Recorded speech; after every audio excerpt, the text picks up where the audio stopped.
Hello everybody, welcome back to Friends Green Porsche Prep Book. It is Thursday morning. Today we've got a 997 Generation 1 Turbo in the workshop, just for some routine servicing and some other bits and pieces, and a PCCM Plus. We've not done a video on a 997 Generation 1 Turbo before. We've done a 996 Turbo or two, and we've done a 997 Generation 2 Turbo before, not a Generation 1. So we'll have a look underneath it, we'll show the work being done, and yeah, we might give it a little drive afterwards. So let's get it in the workshop, I guess.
So there she is then, in the workshop in all her glory.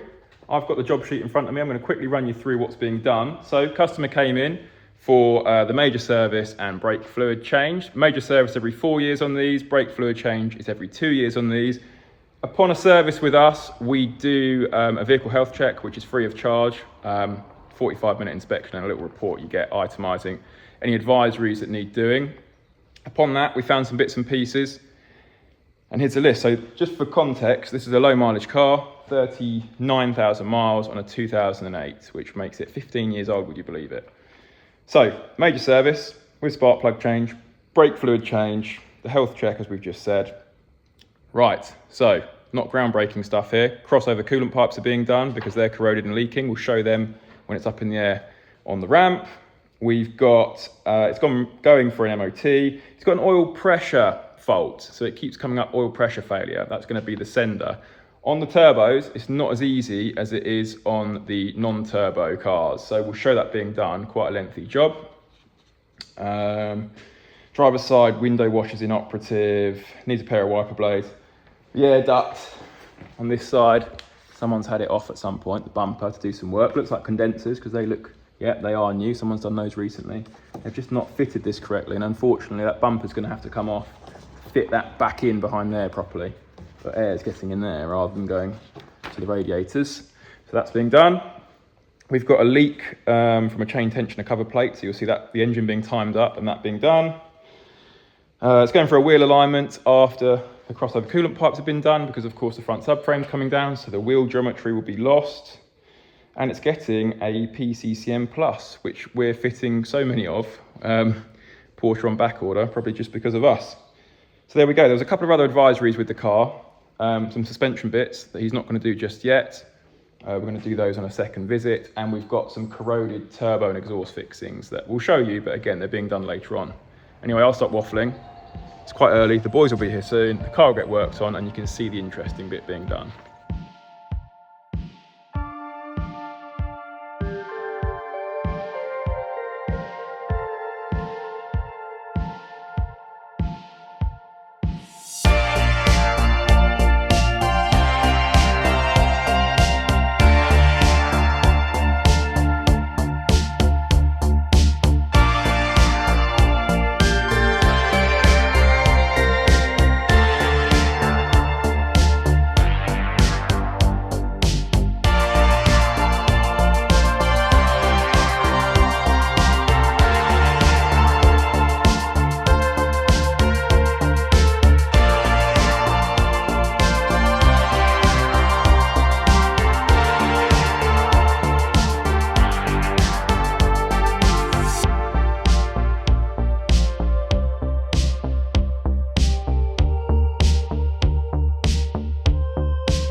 So this is the oil pressure sender for a 997 turbo, and it's very different to a normal 997 or 996 as to where they sit and the actual design of them.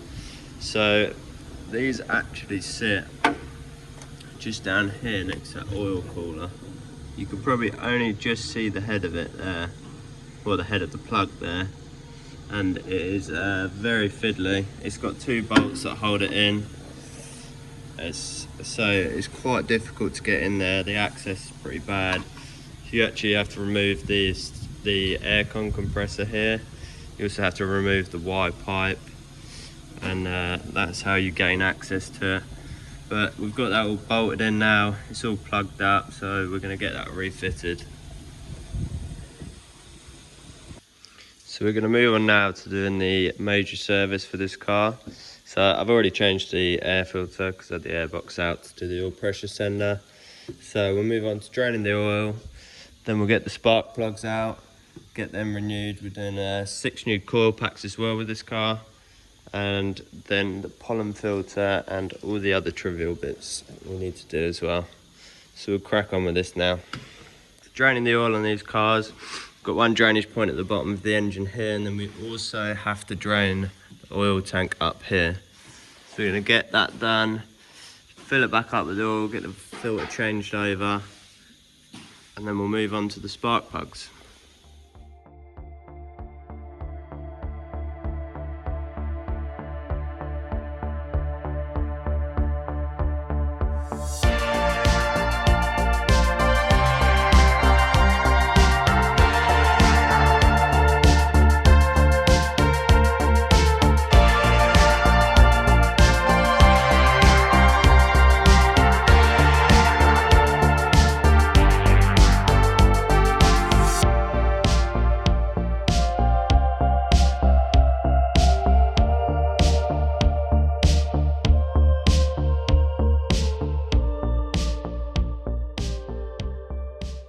So we're moving on to the spark plugs now as part of the major service. So to do this, we need to take the rear bumper off. We've got to get these 2 intercoolers off.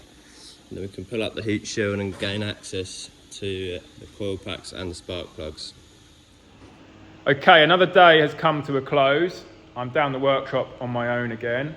The car's behind me. You've seen what Ollie's been up to today and what he's got done.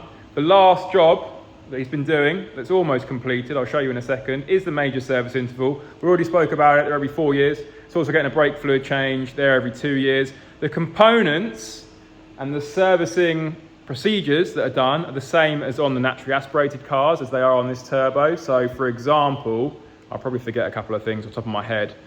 We've got a report that the boys work through as they're doing it. Pollen filter, air filters, oil filter, oil, spark plugs, and then some trivial bits and pieces, clearing drain holes, clearing air ducts, greasing locks and hinges, removing the wheels and greasing the hubs, adjusting the handbrake if it's needed, and then some visual checks such as checking all the coolant lines, brake pipes, and all your tyres and all the rest of it. Full diagnostic scan, resetting the service indicator of course, checking all the fluid levels, washer fluid, power steering fluid, coolant level, all that sort of stuff. Anyway, that's the boring bit. What I want to show you is what a pain, essentially, the spark plug renewal is. This is the difference between the naturally aspirated services, the service on the naturally aspirated engines, and the turbo engines. So if you've watched our episode before on the 996 turbos we've done, I think we've shown this a couple of times, the rear end has to be dismantled to do the spark plugs on the turbo variants, unlike the Carrera models where you can simply get underneath, remove coil pack heat shields, remove coil packs, remove spark plugs, replace, put back together. Probably an hour's work. On this, you've got to take the rear bumper off, take the rear lights out. You've then got to take the intercoolers out, which sit here in front of the turbos, of course. There they are on the workbench with those air ducts there. So because it's got turbos, it's just using up more space in the back of the car. They have to be more efficient with the space. Everything's kind of crammed in. So that's all got to come out the way, and you'll see Our coil pack heat shields are here. Behind there are the coil packs, behind there are the spark plugs, and that's what's got to be changed. So look, you can see, even with these intercoolers off, look how awkward that is getting in there. In fact, again, if you've watched our previous video, I think Ollie had trouble with this before. This actuator for the turbo has got to come out. Getting to those bolts is quite awkward, and being next to the turbo, which gets hot, cold, we know that encourages corrosion, so the bolts are likely to have corroded heads on them, which will be difficult to get a good purchase to, and they're likely to be a bit seized. So he'll probably apply some heat to that. So that's got to come out of the way. Then you can get to the 2 bolts on the coil pack heat shield. Just let that drop down out of the way, and then you can get in there and change the coil packs and change the spark plugs. Of course, it's the same on the other side. So there you go. That's why it's more labor intensive. That's why it's more expensive to do a major service on a turbo. We charge £599 for all this, whereas on a Carrera, like that one sat outside there, which is also at a major service, that's £399. So it's an extra £200. Components wise, the spark plugs are a different spark plug, and the air filter is different because it's got a different air box and it's got a different intake. So there you go, there's the air filter. Ollie, come and quickly talk to me about troubles. Troubles. Camera's rolling. So actuator out the way, which is sat. Shall I show you the You hold the torch, yeah, go on. So for the number 6 spark plug, this actuator for the turbo sits right here. So you do actually have to remove this actuator, which is all good and well if all the bolts are new and they're not seized in there, but yeah, they're awkward to get to as it is, aren't they? Oh, they're extremely awkward to get to. You have to get a ball-ended 5mm Allen key on it, and with this particular bolt, you can see here, I've actually had to grind the head off it because the 5mm Allen key hole was basically completely corroded through. That isn't meant to be a stud with a nut on. That was actually a hexagonal bolt head that he's had to grind off because the hexagonal head wasn't a hexagonal head. Yeah. So getting in there and doing that without causing damage looks very awkward. Yeah, but now I've got it out, I can whip that out and put a nice new bolt in there. Probably refresh all the bolts because all of them are pretty knackered. So it's the same story on the other side as well. On this side, you can hardly see, you can see the coil pack just sitting behind this pipe here. But we're going to be taking the actuator off of this one also so that we can gain access to that coil pack and then replace the spark plugs. I'm going to quickly take this opportunity while it's all dismantled to show one of the advisories that we spoke about that we're not doing at this particular time, which is the turbo fixings. So as you can see, very badly corroded there. They need grinding off, heating up and getting off, which would be the same sort of story as what Ollie was talking about with the actuator on the turbo there. They're not going to come out, so they're going to be drilling out, retapping threads. And it's the same story on the ones that go onto the manifolds here. So yeah, they need doing at some point too.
Okay, as you have just seen, we have just tackled what are known as the crossover pipes, crossover coolant pipes. These run across the front subframe from side to side, link up the radiators before going, travelling the coolant towards the back of the car where the engine is. This is the problem area. So where the aluminium pipe marries to the rubber pipe there, they just corrode. start to leak. You can see the pink staining around there where coolant's escaped and then evaporated on the hot pipe. Same story there. There would have been hoses the other end as well. I can show you what the connection looked like actually. There you go. So we do it as a package. At the moment the price is $599 plus VAT. It includes the 2 aluminium pipes and the 4 hoses there. So yeah, they've been changed, but it requires the dropping of the front subframe and therefore adjusts the wheel alignment. So the car, which is sat around there, will be having a wheel alignment next. Okay, Ollie behind the camera has finished the car, but there was one set of advisories we wanted to show. We quickly showed the turbo securing bolts and fixings are all corroded. The other advisories were suspension related. As we always tend to have on 997s of this age, as you've seen many times on the channel. I'll show you, come to the back here, Ollie. We have perishing bushes on the lower control arms. Look at that, that's why we have a shelf full of control arms over there. Go on, show the ladies and gentlemen our absolute round full shelf of arms for these cars. There we go. So yeah, we've got perishing bushes in the lower control arms. The inner ones here are delaminating away from the body. So eventually when he starts going over speed bumps and whatnot, he's going to start to get creaking from these. It's the same this side. This side's probably slightly worse, which is always the case because this side go through the puddles and the bumps near the curb side. We've recommended, which we always do, doing this arm, which is the trailing arm, or some people know it as the fork arm, at the same time because they look of the same age. So you'd be mad to undo these bolts, get rid of this and not change this one at the same time. You'll find a year later this might start rattling. And then it was front suspension, wasn't it? Yeah. Lower it down and shut it. Yeah. So this inner track arm has just got the slightest bit of play when you can feel the play when you're wiggling the wheel side to side. So this is a very common thing we come across. You can just hear the play. Go on. So that's that, and then we had bump stops, didn't we? Yeah, bump stop. Go on, show us. Let me try and focus. Completely split, aren't they? Hang on. There we go, just split it into pieces. Both sides. Where the top of the shock's just a little bit. Pull that. No, it's absolutely fine. Look, see that little bit of corrosion at the top of the shock there, what we call the stanchion? It's just starting to corrode, but it's not eating into the actual material yet. So that's fine. That top mount looks very old and corroded, although the bushes aren't splitting and perishing, are they? But if we've got to drop that to do that bump stop, we'd advise doing that old top mount and top bearing at the same time, wouldn't we? Yeah, definitely. I bet the other side's a little bit worse, isn't it, being on the curb side?